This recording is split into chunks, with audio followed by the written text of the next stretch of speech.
Hey there, welcome to the podcast. I'm your host. My name is Mike Bankhead. I'm the bass player and songwriter from the Jam City, Dayton, Ohio.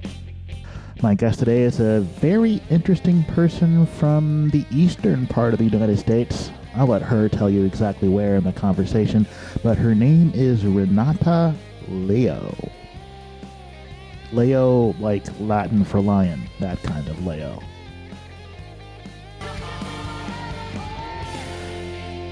I really enjoyed this conversation despite the curly fry portion of it, and I think you will as well. Let's go. Hey there, Renata. Hey, Mike. That rhymes with fermata and stigmata. Ricotta. Ricotta. Back when I worked for my old company, one of our customers called me rum chata. Delicious. What can I say? Where are you? I'm in my room. So I'm in southern New Jersey. Okay, I'm in southwestern Ohio. Ew. What's southern New Jersey like? Right now still a little humid. But it's nice. It's technically a Philly suburb, right? So it's kind of nice. It's nice that there's a decent amount to do and a lot of like local shops to go to. It's kind of a little bit of everything, and I don't like driving over bridges, so it's great. Like I have everything right here. If you don't like driving over bridges, that means you never go to Philadelphia. I don't drive to Philadelphia. Oh, I just went there for the first time in June and loved it and can't wait to go back. I thought it was a cool city. Yeah, it's not bad. What other cities have you seen around the country that you liked? That I liked. See, you qualified that. I did. New York's nice to visit. I got family there. I would never live there, though. Yeah. Chicago's wonderful. I went to Miami once. The Cuban food's great. Baseball game was good. I like Atlanta. I love San Diego. Too expensive. Would you move out to the West Coast if you could? I'm afraid of earthquakes. Okay. And fire. So no. That's fair. Yeah, I have family out there too. Seattle's nice. You know what? I was thinking I haven't been to many cities. Now that I'm talking about the cities I've been to a bunch of cities. Milwaukee was fun. Pittsburgh is gorgeous. Obviously, all the cities in our state are wonderful. Sure. How about you? Actually, what I was going to say was this is kind of interesting. So I have been to Chicago and I've been not to San Diego, but I've been to San Francisco, and both Chicago and San Francisco were surprise trips. Have you ever been to or heard of like those surprise vacations? No. How does that happen? So you give them a budget, you tell them how long you want to go for, and you tell them your interests, and then they build a vacation for you, and they don't tell you where you're going. They like send you a packet that says where you're going, and like the week before you leave, they give you the weather, but you open the envelope that says where you're going when you get to the airport. That sounds awful. As someone who is anxious because, it's a thing that people are anxious and I take medication for that, I meticulously plan every trip I take to the nth detail. So much so that I think it bugs my wife. So that I don't think I could function under those circumstances. See, I don't want to plan anything. I was actually just on the phone with a friend from college the other day, and she was like, I love planning vacations. And I was like, I hate planning vacations. She was like, we should go on vacation sometime. I'm like, sure, you do everything and I will hand you my wallet. I'm like, that's all I want to do. Well, you should travel with me because I don't have a problem doing that. But like, I don't see how that works. So they tell you, first of all, how do you prepare for Chicago weather? It's either going to be 4 feet of snow or hot. So they tell you what the weather's like. And I mean, you know what the dates are that you're going. Oh. Yeah. Yeah. It's not like they call you on a random Tuesday at 4 a.m, like get to the airport right now. One's activities of choice, I would think, are not the same. I've been to those two cities. I don't think I would have the same kind of I wouldn't want to do the same things in those cities. That's really, well, I guess it must be a viable business because, people are using them. Yeah, and there are a few different companies doing it, but I mean, you put in all of your interests and stuff, and like some of it is planned for you, but some of it is just like recommendations, like, oh, here are other good places to eat, or if you're looking for XYZ cultural thing, here are some options. What did you tell them that your interests were? See, now I'm fascinated. Probably brunch. For talking about basic stuff, probably brunch. Brunch is delicious. As long as it wasn't I'm down for a lot of stuff, as long as it's not like camping. As long as it's not camping, I'm pretty much down for, I like museums. I like, we went in Chicago, they got us tickets to a show at Second City. That was great. They got us tickets to Alcatraz when we went to San Francisco. That was great. I'm down to eat. Mostly I'm down to eat and do whatever. Hence I don't like to plan vacations, because I feel like if I plan it, I'm going to miss some really cool stuff. Whereas like if I kind of go with the flow, then I'll find the cool stuff. I can understand that. I feel that if I don't plan it, I'll be too busy trying to figure out what to do that I'll miss the cool stuff. But if I have designated times for the cool stuff, I know that I'll get to the cool stuff that I want to get to and won't stumble upon something that I thought might be cool that isn't. So that's fair. That's totally fair. To be fair, I also find the not cool stuff like just an adventure, like something to laugh about with my friends later. You're a lot more easygoing than I am. In some ways. In some ways, probably. But I also have anxiety. So it's probably just around different things, I'm guessing. You spend time living not in the United States, and that is fascinating to me because I'm jealous and would like to do the same. I would like you to tell me about the time that you spent not living in the United States. Sure, absolutely. So, and I also think, I don't know, there are a bunch of different ways I can talk about this, but I always say like college was the time I felt most myself. And it was really the start. I probably can't say the start, but the start of me really living as a generalist, which is what I am now. And like, I'm super thrilled to do it now, where I literally I took so many more classes than I needed to take. I pledged a sorority. I studied abroad twice, which is what you're referring to. And I worked a bunch of different jobs at the same time. And like, literally it was like out of the apartment at 6 a.m., back in bed at 9 p.m. and just like crashing because I literally just did stuff the entire day. And that was awesome for me. But one of my majors was French. So I knew I was going to study abroad for a semester in France. Our program was in Toulouse. But they had a Spain program that was only for like a month in the summer. And I was like, oh, that would be fun. And it wouldn't set me back on like my French and neuroscience classes, which were my majors. I was like, if I just go in the summer, like I could learn more Spanish, I could explore Spain, but I wouldn't need, I wouldn't need to set myself back on all the classes I needed to take. So I was like, what, screw it. I'm going to do that. I'm going to go there in the summer. And then, the following spring, go to France. Really, the apartment that my host, so I stayed with host families, and the apartment that my host family in Spain had, she was a young woman, it was just like all windows. Like it was just so bright. Everything was so bright. I was like, I could straight up just stay here. I was like, if you want to move out, I could just live here.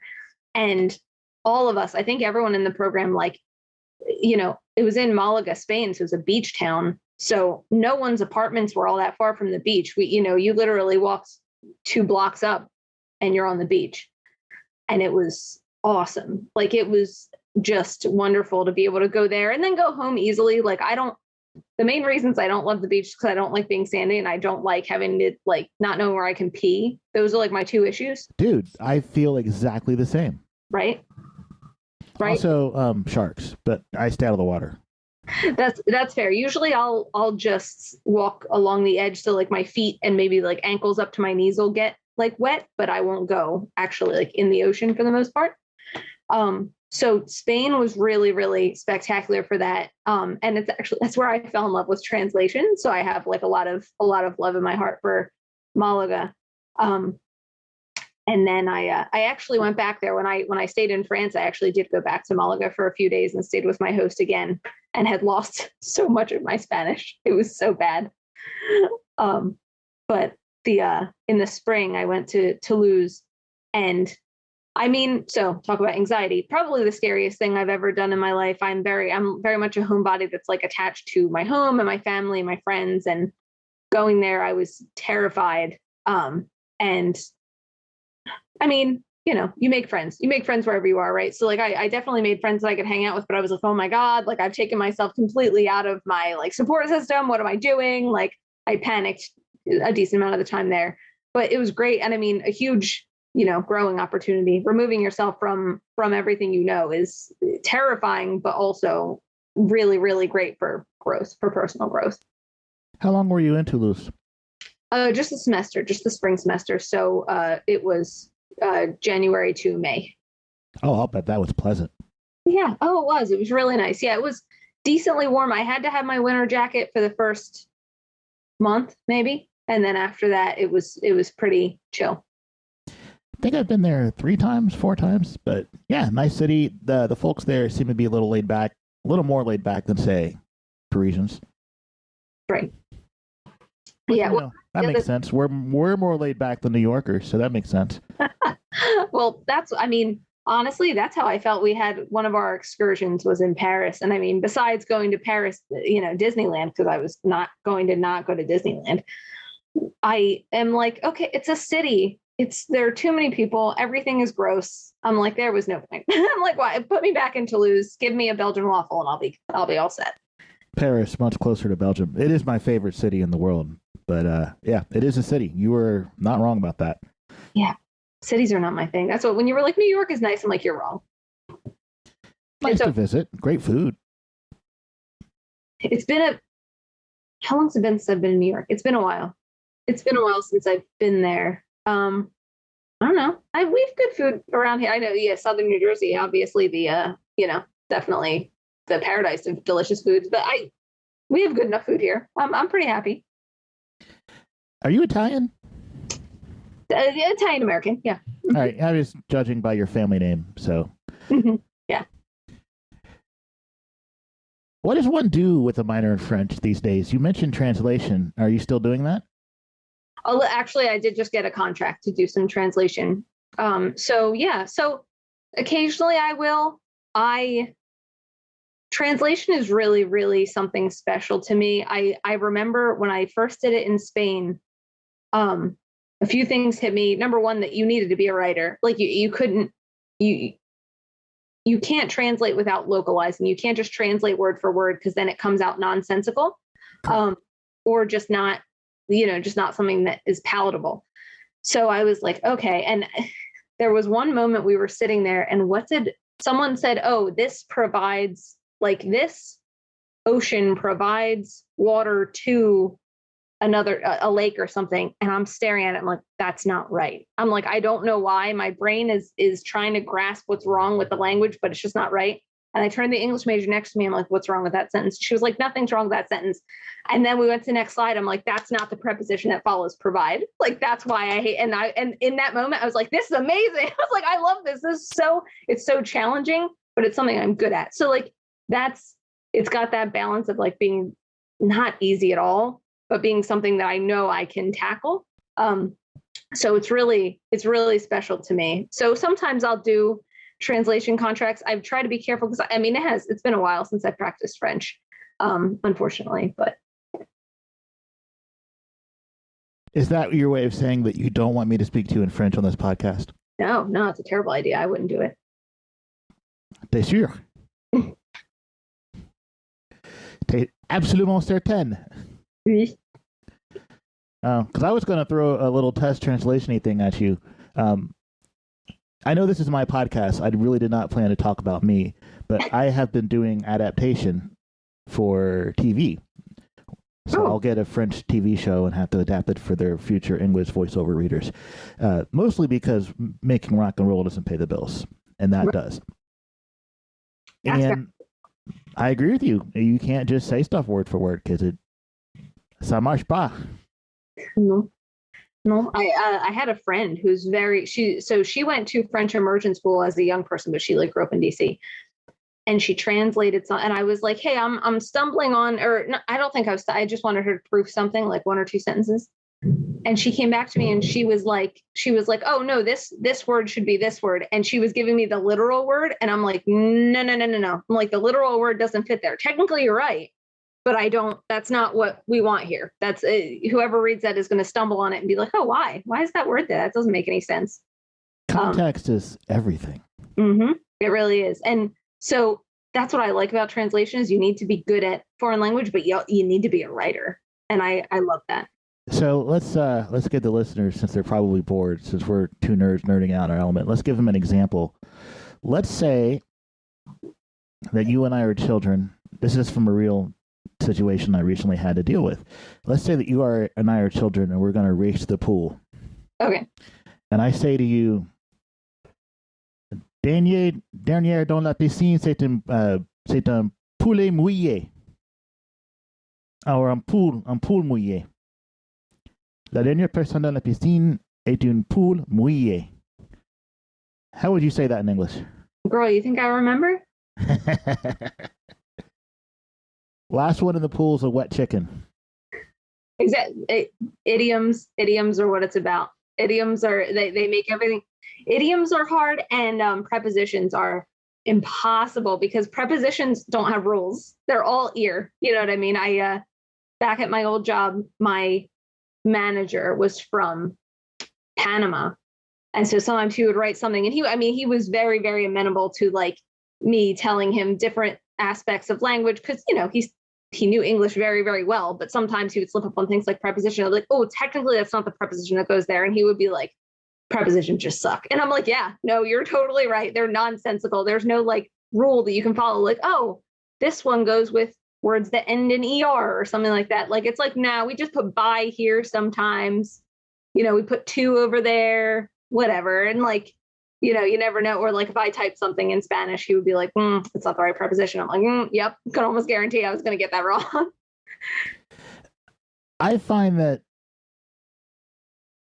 some foreign language prepositions are represented by multiple English prepositions, again, depending on context. And that is something that always trips me up as well.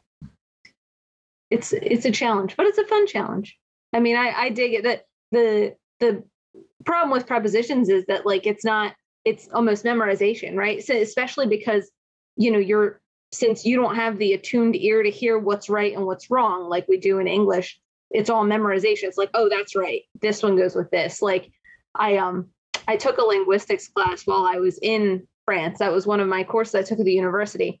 And they talked about how we start learning language and like cadence in the womb. And it's like, so, whatever your mother is speaking or whatever people around her are speaking are what you're really picking up. And with prepositions, that's what it is. It's all ear, it's all cadence. So it's like, wow. So coming out of the womb, I'm already behind on any other language I haven't heard. That's true. There's been studies that say they can tell what language babies are around just from their way they cry before they are able even to form words. That's because of the rhythm of the crying. So this is definitely, I was telling someone the other day, that is definitely something that I would have looked into. So as a neuroscience major, I was surrounded by people who were like, oh yeah, I want to study cancer. I want to study this. I want to study that. And I'm like, I want to find out if the ambient music in the hospital waiting room changes, the experience for the people in the waiting room. Like I like nonsensical, like unnecessary studies. That's what I want to do. Like I want to do weird studies that no one funds. So yeah, I just didn't go with neuroscience when I graduated. That sounds fascinating. I can't stand hospital waiting room music and would like it to be better. Not like I'm in hospitals often, right? But should write them a letter. I would join any study you were going to put together that was about waiting room music in various locations. So that technically wasn't one that I was putting. I do have a list of ones that I would like to put together, but this was for our senior seminar. We had to present a paper, and one that we found on the internet. But literally everyone else, it was like BPA and carcinogens and like very important, hard hitting scientific stuff. And I'm like, no. I'm good on it. I'm all set. Let's talk about waiting room music. It's about quality of life, really. So, a semester abroad in Toulouse, the beautiful pink city. Yep. Time in Malaga, which is a place I've not yet been. And you're writing a book. This is when you get to talk about your book. Okay. Sounds like a plan. Is there anything in particular you wanted to hear about the book? When is it done? Your guess is as good as mine. So right now, my editor and I are working with the freelancer who's doing the interior, like the design of the interior. We have the cover done. So now it's just getting the interior all done. I mean, all the editing is done. The copy is ready. Well, that's what I was asking. Yeah. I didn't realize there was so much work that went into the book. I figured you just wrote it and then. I mean, it depends on how picky you want to be, I guess. When I told my parents, I was like, oh, I'm hiring someone to do the cover. They were like, why? You know what I mean? Why do you need something that complicated? And to be fair, I probably didn't. I probably could have easily, me or my editor could have photoshopped something simple. But it just wasn't what I wanted to do. I wanted to spend a lot of money that I'm not going to recoup with book sales. In order to have a quality product built by a professional. I get it. Yep. What's the title of the book? Unapologetic Oversharing, Self-Awareness, and Buffalo Sauce. Well, Buffalo Sauce is the name of your blog, so that kind of makes sense. It does have, there is a little thing under that says, a Buffalo Sauce Everywhere book, since Buffalo Sauce Everywhere is my blog. Yeah. Unapologetic Oversharing. Well, that sounds autobiographical. I say it straddles the line between memoir and self-help, I think. Because I kept calling it self-help, and at least one of my beta readers that I can remember came back and went, I don't know. You can't even call this a self-help book. This is a memoir book. And I'm like, okay, that's fine. I'm like, I think it covers both, because I don't know. I also read a lot of self-help books that have a lot of anecdotes in them. So I'm like, I mean, it is a majority anecdote. So maybe that's part of it. But the approach for me, I mean, so self-help, I feel like many, I won't say all, because I haven't read all self-help books. Many say, here's the approach you need to take. Here's the approach every reader that's going to read this needs to take to do X, Y, or Z thing. And essentially what I say is, here's the approach that I took. And I understand that it's not universal. And here are some reasons why it might not apply to you. But if you can take these things and apply them to you, maybe they'll help. Maybe they won't. I don't know. You know what I mean? I don't know each person's individual life and their individual circumstances, and I'm not going to pretend I do. So it leans more memoir, because I don't want it to come off as me having all the answers. I want it to come off as, these are the answers that worked for me. Maybe they'll work for you. And I think that would be pretty cool. Are you going to do one of those book signing tours where you go read it in bookstores across the country and such? I do have a couple local shops that I'm gonna do stuff with, which is really exciting. I still live with my parents, my fiance and I live with my parents.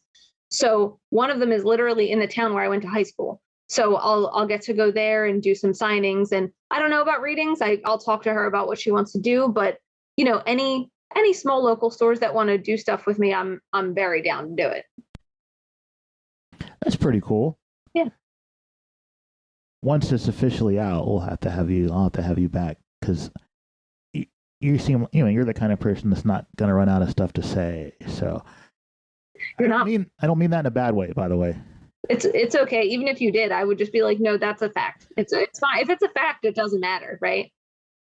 One would think. So there are two questions I ask everyone, and I'm going to ask you the two questions I ask everyone. Not that you're not special, because you are.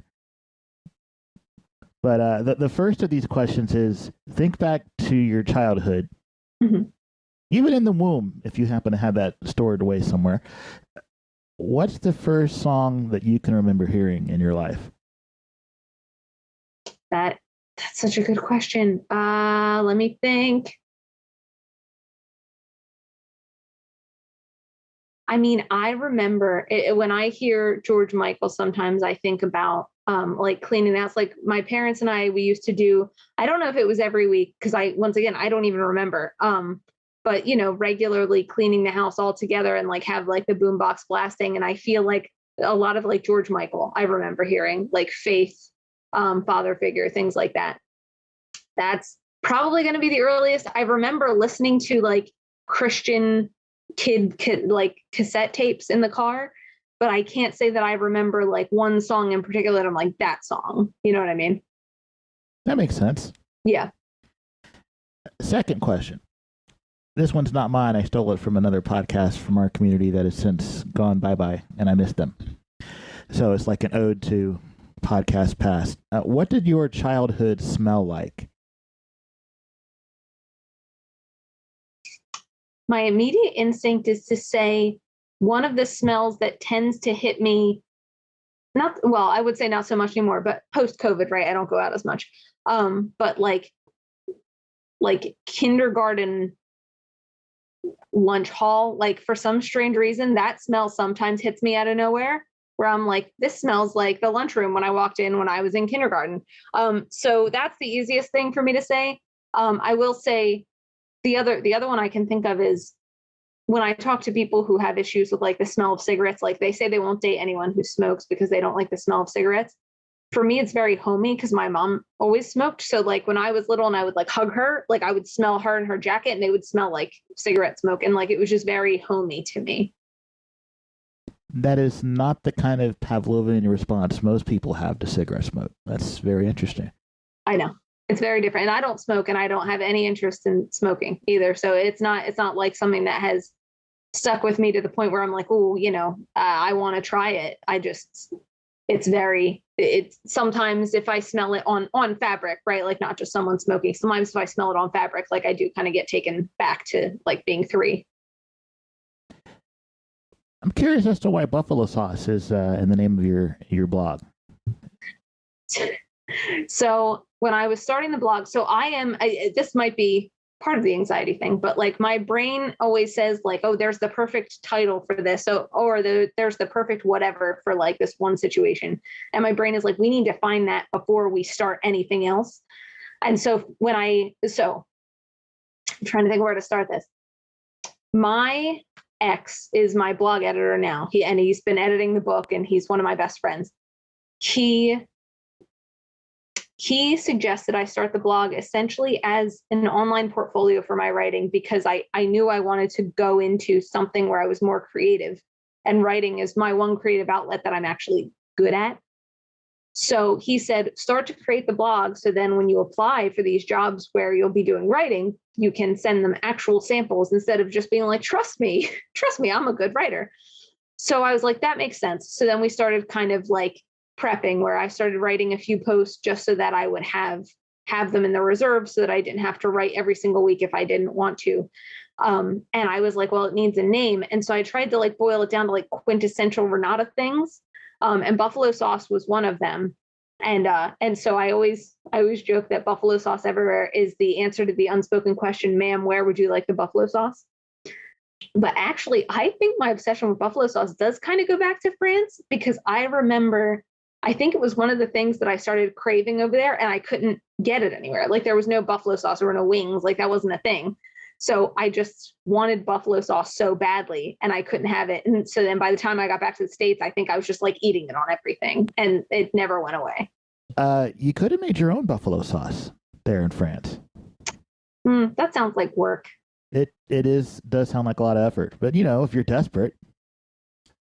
Do you have a favorite brand of buffalo sauce now that you're back in the States where, there's not a lot of things we do well here, but buffalo sauce is one of them. I use Frank's and Frank's specifically the buffalo sauce, but actually, so when you said, well, you could make your own in France, desperate times, I actually would go to McDonald's in France to get a fountain Coke, because there were some times where I just craved a fountain soda and everywhere else just had bottles or cans. And I was like, I can't. I just want a fountain soda. That's really weird. I can tell you the last time I set foot in a McDonald's and spent money was in France. I was 22. I don't like McDonald's. And that's where my friends wanted to go eat for some reason. And who was to say no? I had a salad that you could put little crevette in. Like they had a salad and little shrimps, and then you put the dressing in it and you shake it up, and then that was like the thing they had. And then I also had Les Deluxe potatoes, I don't know. They still have those wedges, of course, and Kronenberg. So those are Kronenberg, listeners, is a French beer. Those are three things that you can't get at McDonald's in the United States, and that's the last time I spent money at McDonald's was on those things. So I like their fries, and now that we're talking about this, in all honesty, maybe I'll need fries for dinner. So we have a shop near here that does, so they make their own ice cream, but they also hand cut and then double fry their own Belgian frites. Well, that's nice. They're addictive. They're so good. They give you a little plastic fork and dump mayonnaise on them too? Mayonnaise? That's how the Belgians eat them. Don't care. No. Okay. Well, you said Belgian frite, so mayonnaise is your default. No, buffalo sauce everywhere. That's right, everywhere, even on fries. On ice cream, though? How is it on ice cream? That is so funny. You should ask that because one of my friends did say that to me. He was like, "Oh, you put it on ice cream?" I'm like, I didn't mean ice cream or cereal. I just, anytime I'm out with my fiance and he gets fries with something, he's like, could you bring me a cup of buffalo sauce? Because he knows I'm going to start taking his fries and I don't want buffalo sauce with them. I feel like that a buffalo sauce flavored ice cream might conceivably work. People have done weirder things. I used to work for a marshmallow shop, and she made dill pickle marshmallows once. That is something that I don't think I would eat. Hey, Renata, repeat that thing you just said about curly fries. Oh, that they're the best type of fry, and if you don't agree, you're wrong. Right. I would like you to defend that point of view. So for me, I know because I've talked to people about this. They're like, "Oh, well, is it the shape?" I'm like, actually, I don't care about the shape. The shape doesn't really matter to me. I'm going to put hot sauce on it no matter what kind of fry it is. So like whatever shape, if I need to double dip in that hot sauce, fine, whatever. I'm not that high maintenance. My thing is the seasoning. I like curly fry seasoning. So if you give me a straight fry that's got curly fry seasoning, to me, it's the same difference. I'm happy about it. I'm good with it. My fiance and I got curly fries from Sheetz this weekend, and I got one that was like, it was thin, but it was like this long. It was insane, and it was the best moment of my life. So. All right. You just completely undid the point you were making. Because you realize that the word curly is an adjective describing the shape of the potato, not the seasoning on the potato. Oh, you're not right, though. Curly fries have that seasoning. That is what curly fries are. Nonsense. I have had plenty of curly fries that were just potatoes that were spiralized. Lies. There's no way. Absolutely. And I don't even know what you're talking about when you say season. What is the seasoning you're talking about? Salt? We're looking it up. I mean, we're Googling it. I don't know what to tell you. We're Googling it right now. For the batter, combine flour, paprika, seasoned salt, cayenne, some salt, and pepper. Rally's had fries that tasted like that, seemed like that, and those were straight. And that's fine. That's what I'm saying. I'm saying if the seasoning is there, I'm good with it. Right, but those are not curly fries. Those were just regular French fries that had batter. That had curly fry seasoning, because that is what classic curly fries have on them. I'm not wrong. I refuse to be told I'm wrong on this. I feel like you're wrong about this. If you go to a restaurant and you see curly fries on the menu, and maybe not you, but a normal human, general you, the general population, the royal you, would say that the curly fries have that specific curly fry seasoning. They are that orange color and have that curly fry seasoning on them. Yeah, that's nonsense. You realize that what you've done is every time for the rest of my life I eat curly fries that are regular fries that have just been spiralized, you're getting a picture. Yeah, the one or two times that's going to happen the rest of your life. Yeah, okay.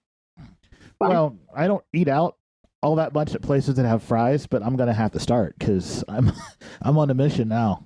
Yeah. Oh no, totally. I'm very invested in this. I'm very willing to see what happens. But no, for me, it's the seasoning.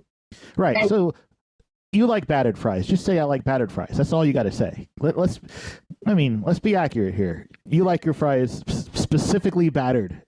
If you want to say, how about curly fry seasoning? I like curly fry seasoning. It's not curly fry seasoning. It's just yes, it is. Typical. It's the seasoning that is typically on curly fries.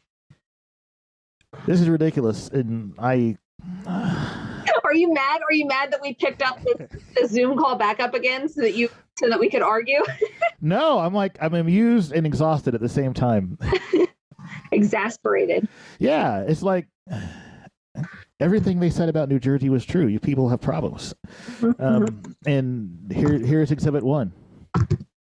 We should go find something we can agree on before this devolves into name calling. Probably, although I'm looking this up.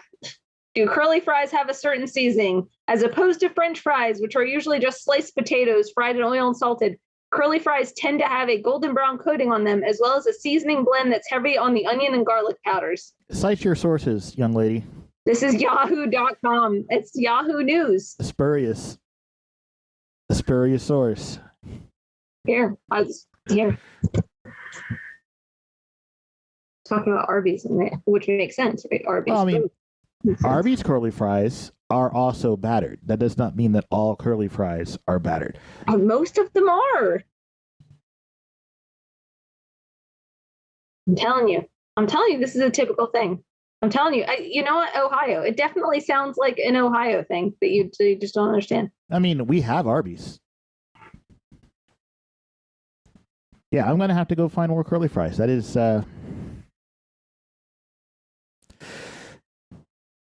I'm like putting together a plan of attack in my head right now. I can't. The search for curly fries.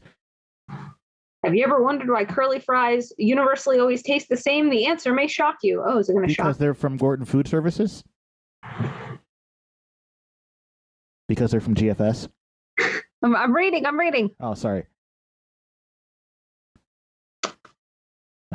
Actually, sort of. So curly fries as a frozen product were first mass produced by Simplot, who uses a specific seasoning blend. Once copycats came along, it became the seasoning of choice due to popularity.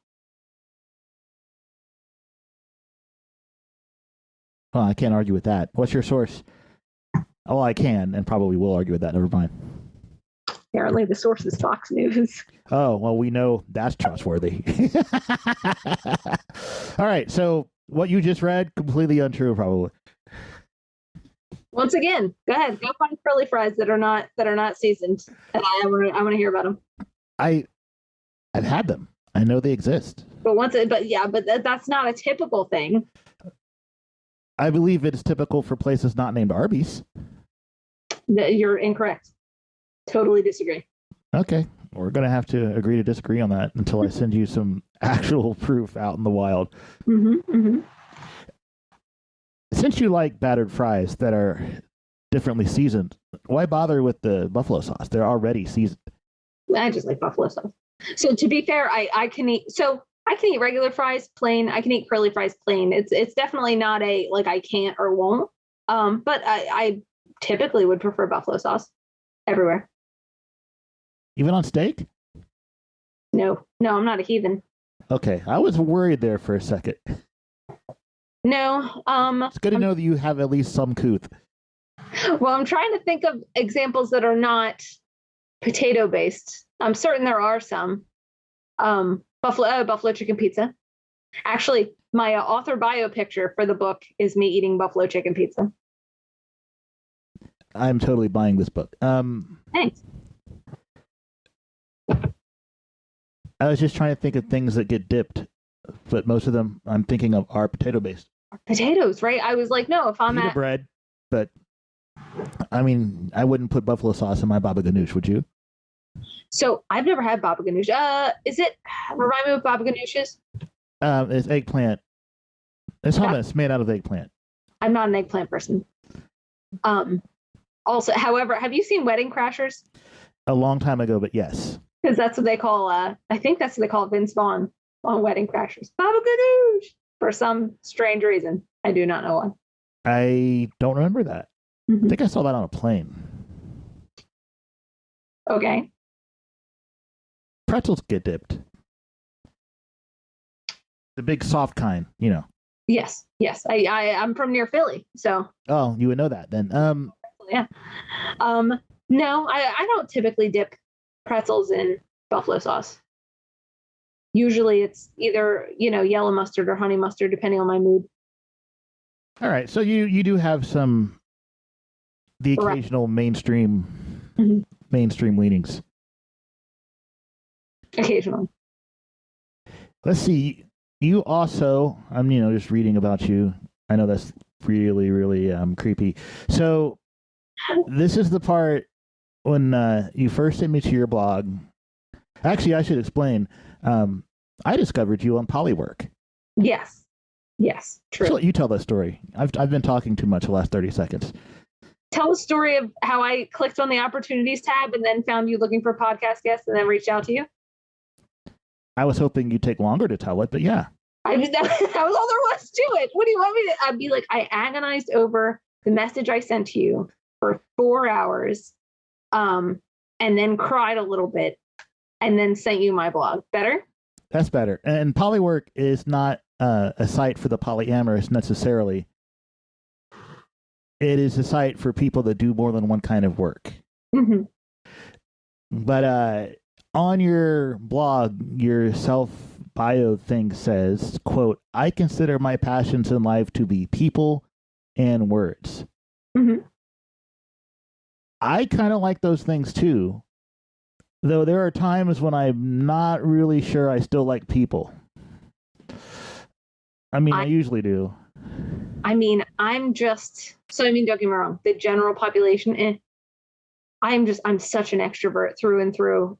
In college, I lived with 3 other women, and 2 of them, our senior year, which is very busy, so they were out of the apartment a lot. So one of my roommates, who I'm still very close with now, we see her a lot. Her and my fiance get along really, really well. But I would go up to her. I would like come home from class, and I would go up to her room and knock on the door, and she'd be like, "Yeah, okay." And I would like open the door, and she'd be laying on bed doing homework. And I'd be like, "Hey, I'm going to do homework out in like the common area," and she'd be like, "Okay." And then I would just stand in her doorway and stare at her, and she'd be like, "I can come out and do work there too." And I'm like, "Yeah, that's the answer." I'm like, I just don't want to be alone with my thoughts.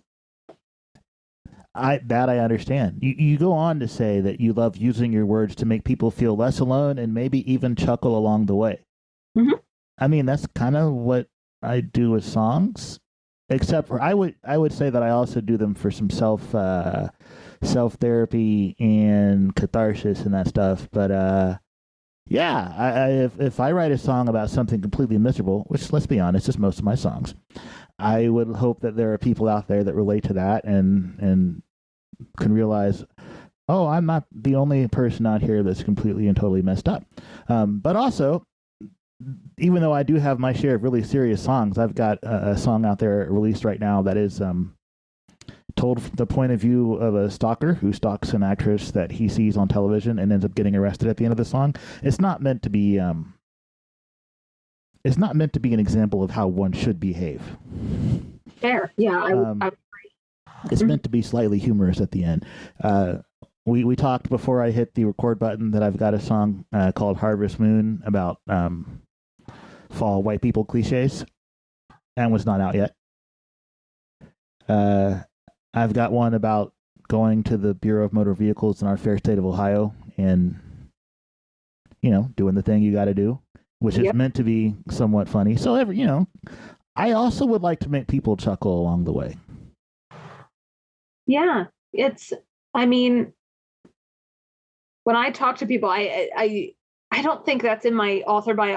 I need to look at all the different author bios that I have and figure out what I like about them and try to piece them together and Frankenstein it and remove what I don't like. But one of the bios that I use, which might be one of the ones you're looking at, I can't remember, but I end with, everything I've done where like I've been on a podcast or something. We'll get done recording. I'll have had a great time. They'll have had a great time, whatever. And then I hear their intro lead in about like our conversation. They're like, Renata is so funny. And I'm like, was I trying to be funny? Am I just okay?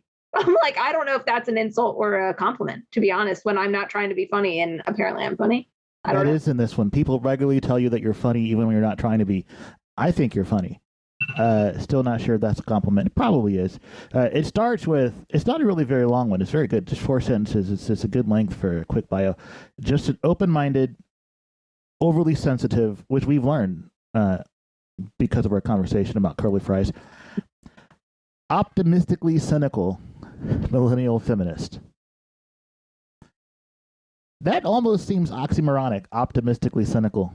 Definitely the point. Definitely what I'm hitting at. Yeah. I mean, I think someone called me a pragmatist when I said, would you think I was an optimist or a pessimist? She was like, no, I forget if she was a pragmatist or realist, where she was like, I don't think you necessarily are like fully gung ho, like everything's amazing, but like you're also not like, oh, everything sucks and is the worst. I definitely do automatically see the bright side of things. But I also think that people suck. I actually put that so a lot of that huge chunk of that I actually pulled off my OkCupid profile from back when it was live. Okay. How'd that work out for you? Great. I am engaged. So pretty swell. That should be one of the success stories that they publish on their site. Yep. No, I feel that. I also what was I going to say about I you know that Phil Collins recorded the Tarzan soundtrack in several different languages. I did not. I did not know that there was a Tarzan soundtrack, so I did not know that Phil Collins did it. What? This is a cartoon, right? I don't watch cartoons. Things first. Everyone knows that Phil Collins did the Tarzan soundtrack. First of all, that's going to be a you thing, friend. Okay, that's a me thing. Mm-hmm. But he recorded it in like all the different languages he speaks. So like if you listen to the Spanish Tarzan soundtrack or the French Tarzan soundtrack, it's Phil Collins singing. First of all, I didn't know that Phil Collins was multilingual. Second, just because you're multilingual doesn't mean that you're good enough to make art in more than one language. I wonder if he did his own translation. I would assume he did not. I would assume he didn't do the translation. It's just an assumption I would make, but I don't know. But they're really enjoyable. ABBA also released their gold album in several different languages, and I love listening to that one in Spanish as well.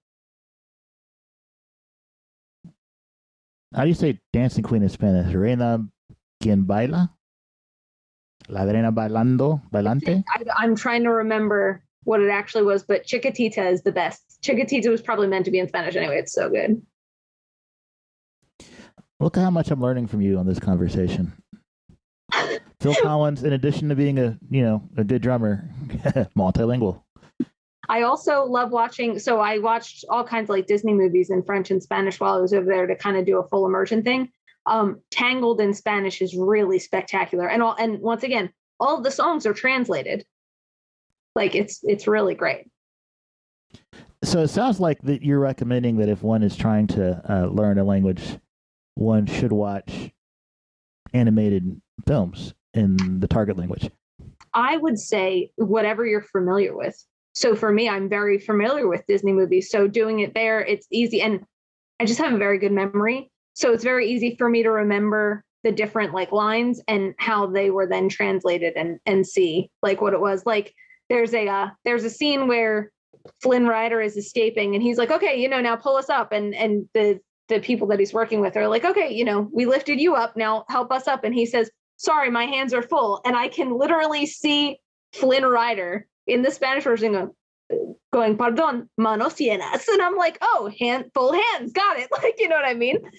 So it's easy when it's what you know. If you don't watch a lot of animated movies, no, don't bother, because then it's not going to help. That would be me.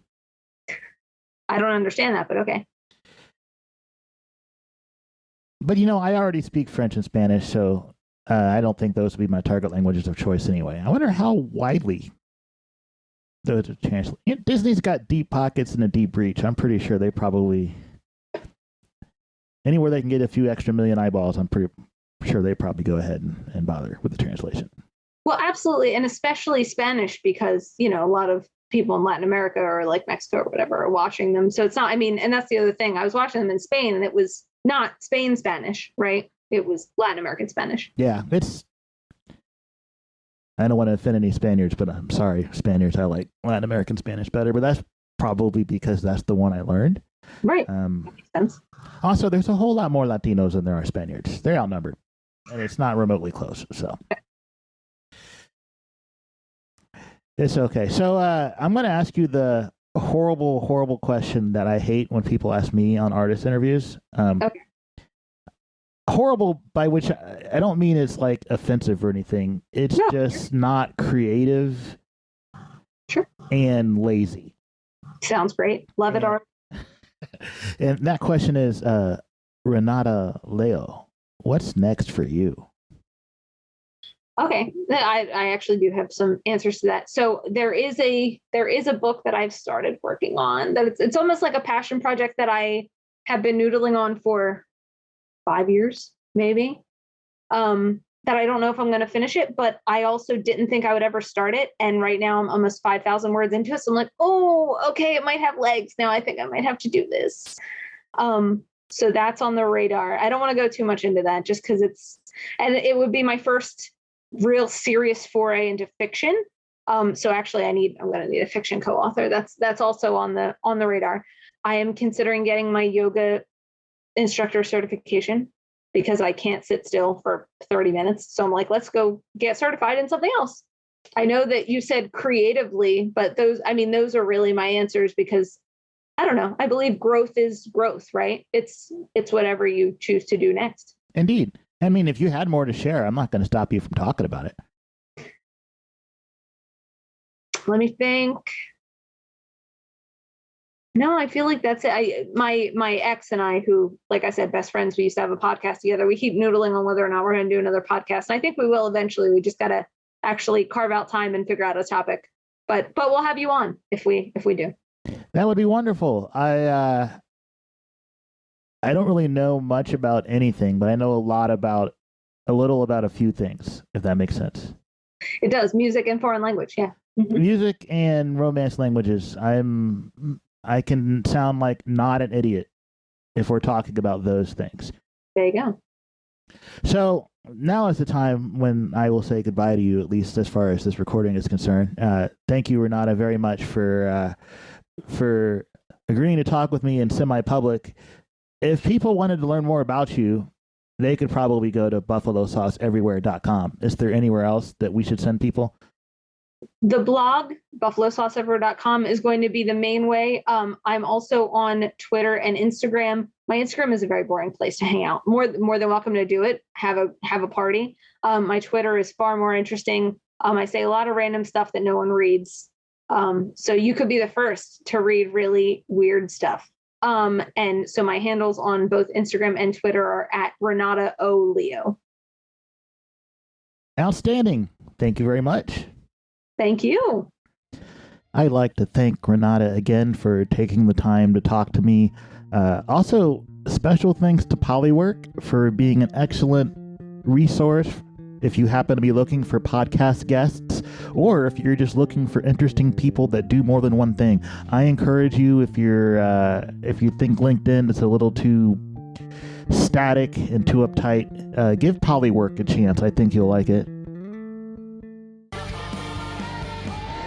And I know it's unusual for there to be an episode in the middle of the week, but you know what? You're going to get another one in the middle of the week. Stay tuned.